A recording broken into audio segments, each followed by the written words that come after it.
Hallo und herzlich willkommen. Ich habe es geschafft, mal wieder ein neues Video zu machen. Wenn ihr wissen wollt, was hier in diesem kleinen Paket drin ist, dann bleibt schön dran. Alles weitere folgt wie immer nach dem Intro.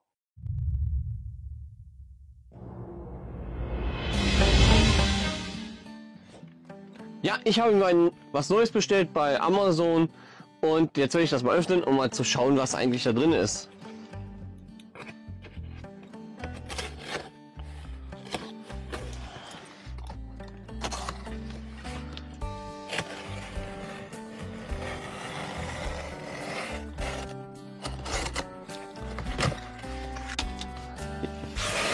Oh, es ist sehr groß.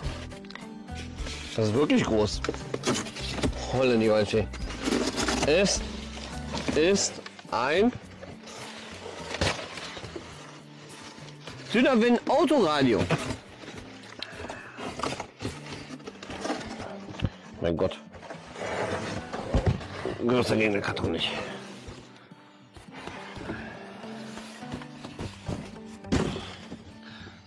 Ja, ich habe mir ein Dynawin Autoradio geleistet. Das D9 RN 2020 für Renault Master zwischen 2019 bis 2022, 2023 rum, ja genau. Ja, ich mache jetzt mal das Paket auf, um mal zu schauen, was alles da drin ist. Also hier haben wir zuallererst die Blende, das DN9 2020 RN. Oder? Ne, RN 2020 so rum. Blende. Dann haben wir noch hier drin, ne? Das Display gesondert verpackt. Ich drehe das Ganze mal so ein bisschen seitlich, dann sollte es einfacher rausgehen.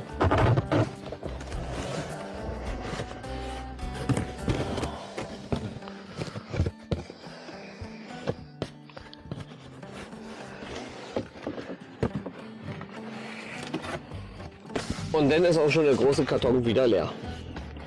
Ja, dann wollen wir mal gucken, was jetzt in den einzelnen Kartons drin ist.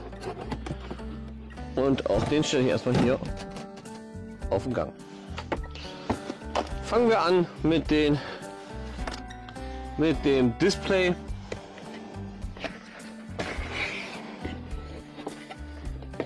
Aha. Also hier ist nicht nur das Display drin, hier ist extra so eine Schaumstofffolie, um das Display zu schützen. Und dann haben wir hier das eigentliche Display. So wie es gerade ausschaut vor dem Einbau. Das lege ich mal hier beiseite. Dann haben wir hier eine Tüte mit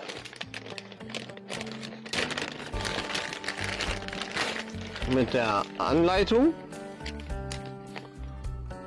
und ein Produktrückgabeformular.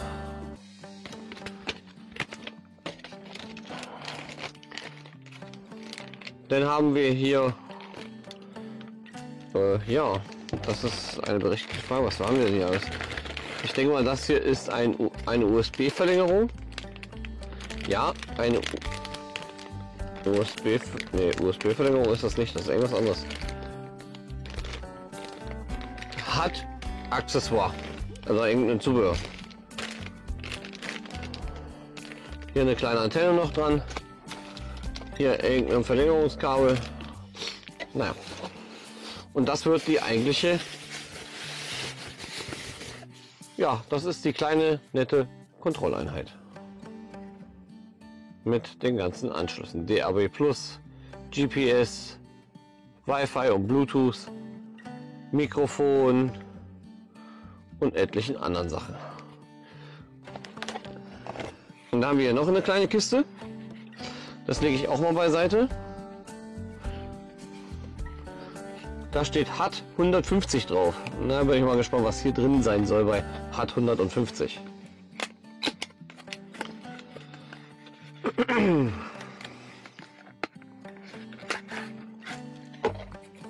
Oh, das sieht...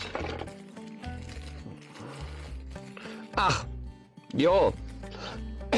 Ich habe ein Zusatzdisplay, was ich mir an die Scheibe kleben kann, womit ich dann nochmal sehen kann, wie hoch meine Geschwindigkeit ist oder auch die Richtungsanzeige. Ne, aber das zeige ich nachher natürlich, wenn ich das Ding eingebaut habe, noch ein bisschen ausführlicher.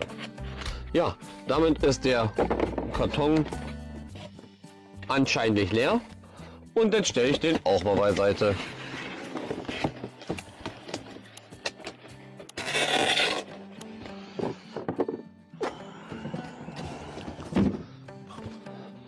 Und dann haben wir jetzt hier noch die Blende. Hier steht extra noch mal drauf: Update CAN-File to Universal CAN. Also da geht es wahrscheinlich um den CAN-Bus oder CAN. Ja, da haben wir eine Schnellanleitung mit YouTube und lauter QR-Codes zum Herunterladen der Anleitungen. Dann haben wir hier noch mal 2 Aufkleber.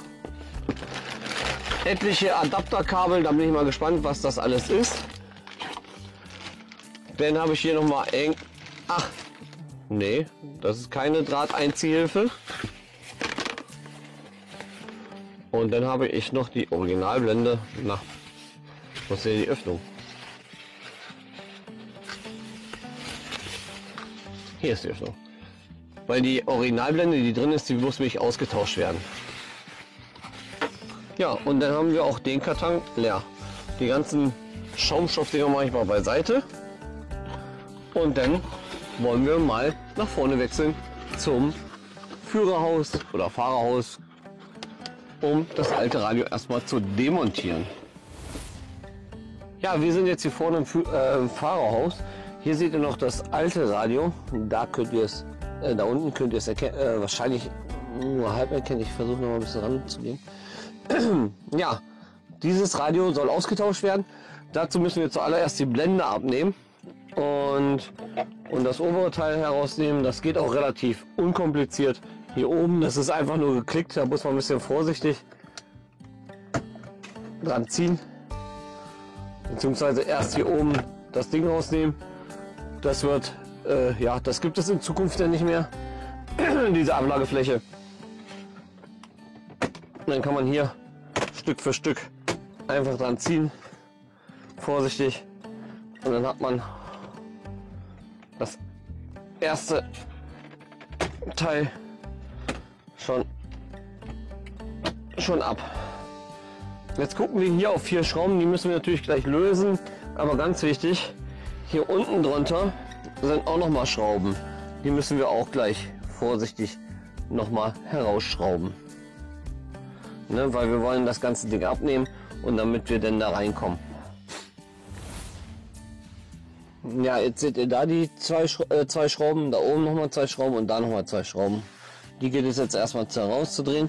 Hier unten habe ich das schon mal rausgehebelt, weil es erst hieß, hier unten sollen noch Schrauben drin sein. Ich sehe sie gerade nicht.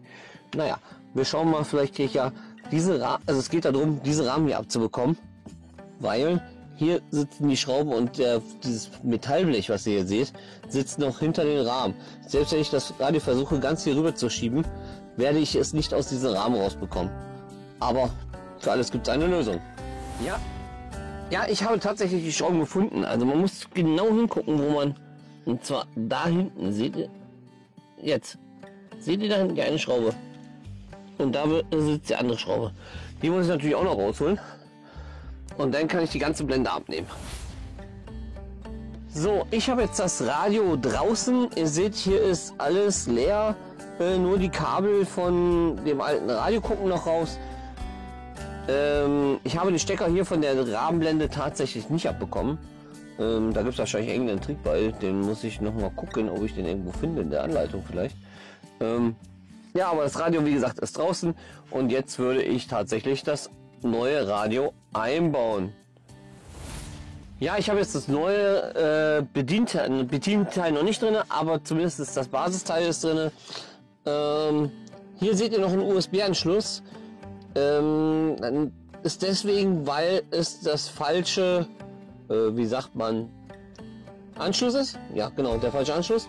Dann haben wir hier noch ein weißes Kabel, das ist meine DAB-Antenne, aber die passt dummerweise nicht auf das vorhandene oder beziehungsweise auf den neuen Eingang. Wobei ich wusste nie, dass ich ein DAB Plus Radio hatte oder DAB-Radio. Naja, ich habe das schon wieder alles hier reingeklemmt. Was ich noch nicht angeschlossen hatte, oder beziehungsweise hier oben drauf liegt jetzt noch die GPS-Antenne, die muss ich nachher noch schön verlegen, irgendwo hin, mal gucken, wo ich das mache. Bei einem Alkoven ist das nicht ganz so einfach, weil es eventuell zur Störung kommen kann, beziehungsweise zur Empfangsstörung, sagen wir es mal so, nicht zur Störung zum Radio, sondern zur Empfangsstörung.